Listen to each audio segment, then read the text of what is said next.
দেশভেদে ভিন্ন ভিন্ন হারে রেসিপ্রোকাল বা পাল্টা শুল্ক আরোপের ঘোষণা 90 দিনের জন্য স্থগিত করেছে যুক্তরাষ্ট্র। তবে প্রত্যেক দেশের ওপর বহাল রাখা হয় 10% পাল্টা শুল্ক। দেশটিতে পোশাক সরবরাহকারী বাংলাদেশি তৈরি পোশাক শিল্পের মালিকরা বলছেন, যুক্তরাষ্ট্রে পণ্য রপ্তানিতে গড়ে 14.1% শুল্ক আদায় করা হতো।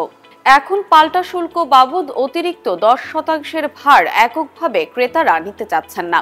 শুল্কের একটি অংশের ভার তারা রপ্তানিকারককে বহন করতে বলছেন। ক্ষেত্র বিশেষে অতিরিক্ত শুল্কের পুরোটাই রপ্তানিকারককে পরিশোধে চাপ দেয়া হচ্ছে। বাংলাদেশ থেকে পোশাক ক্রয় করে এমন উল্লেখযোগ্য ক্রেতা প্রতিষ্ঠানের মধ্যে রয়েছে Walmart, Kohl's, American Eagle, Gap, Levi's, Target, PVH, New Yorker সহ আরও বেশ কিছু ব্র্যান্ড। এদের মধ্যে কয়েকটি প্রতিষ্ঠানের ঢাকা কার্যালয়ের কর্মকর্তাদের সঙ্গে যোগাযোগ করে শুল্ক ভার ভাগাভাগির সমঝোতা বিষয়ে জানতে চাওয়া হলে তারা কোনো ধরনের মন্তব্য করতে অপারগতা প্রকাশ করেন। তবে সংশ্লিষ্ট একাধিক সূত্র নিশ্চিত করেছে যে যুক্তরাষ্ট্র ভিত্তিক ক্রেতা প্রতিষ্ঠানের অধিকাংশই অতিরিক্ত 10% শুল্ক ভার সমঝোতা অনুযায়ী পোশাক প্রস্তুতকারকদের সঙ্গে ভাগ করে নিচ্ছেন। এক্ষেত্রে সমঝোতা না হলে চলমান ক্রয়াদেশ জাহাজীকরণ অনুমোদন প্রক্রিয়া বিলম্বিত হচ্ছে। অন্যদিকে ভবিষ্যৎ ক্রয়াদেশের ক্ষেত্রে মূল্য কমানোর চাপের পাশাপাশি চুক্তি চূড়ান্ত করার আলোচনায় অগ্রসর হওয়া যাচ্ছে না। বিদেশি ক্রেতা প্রতিষ্ঠানের বাংলাদেশি কার্যালয়ের এক কর্মকর্তা নাম প্রকাশ না করার শর্তে বণিক বার্তাকে বলেন, যুক্তরাষ্ট্রের পোশাক ক্রেতাদের অধিকাংশই অতিরিক্ত শুল্ক ভার রপ্তানিকারকদের ওপর চাপাতে চাইছেন। কয়েকটি ক্রেতা প্রতিষ্ঠান যেমন পিভিএইচ একটি ঘটনায় 10%-এর মধ্যে 8% শুল্ক ভার নিজে বহন করেছে, বাকি 2% দিয়েছে পোশাক রপ্তানিকারকদের কাঁধে।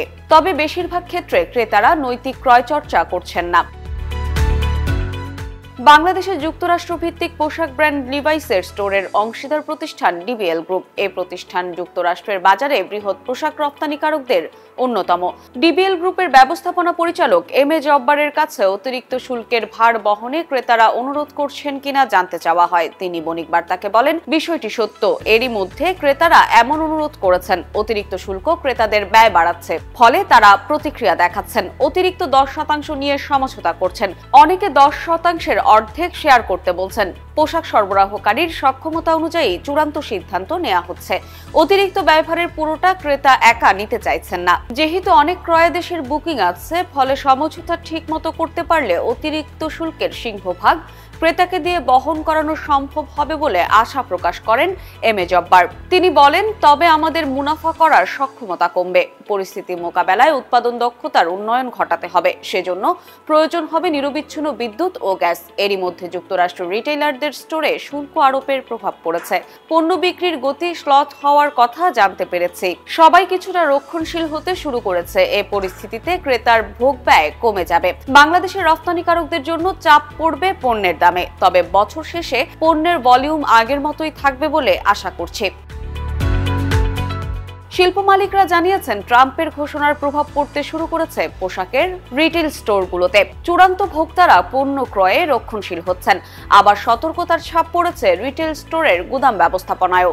শুল্ক বাধার প্রাথমিক ধাক্কা হিসেবে সরবরাহ শৃঙ্খল আর নির্বিঘ্ন বা নিরবিচ্ছিন্ন নেই।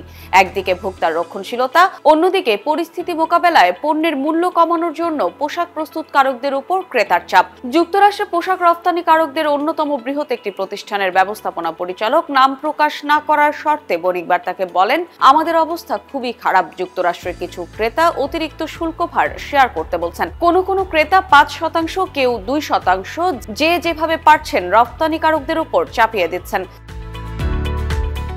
বিজিএমইএ এর সাবেক সহসভাপতি মাহমুদ হাসান খান বাবু বণিক বার্তাকে বলেন, নিজের অভিজ্ঞতায় এখন পর্যন্ত যুক্তরাষ্ট্রের এক পোশাক আমদানিকারকের পক্ষ থেকে অতিরিক্ত শুল্ক শেয়ার করার প্রস্তাব পেয়েছে, কিন্তু আমি সম্মত হইনি। যুক্তরাষ্ট্রের অনেক ক্রেতা প্রতিষ্ঠানই এখন অতিরিক্ত শুল্ক ভার ভাগ করে নেয়ার প্রস্তাব করছেন। যুক্তরাষ্ট্রের বাণিজ্য বিভাগের অধীন office of textiles and apparels এর পরিসংখ্যান অনুযায়ী 2023 সালে বাংলাদেশ থেকে যুক্তরাষ্ট্রের পোশাক আমদানির অর্থমূল্য ছিল $728.76 কোটি।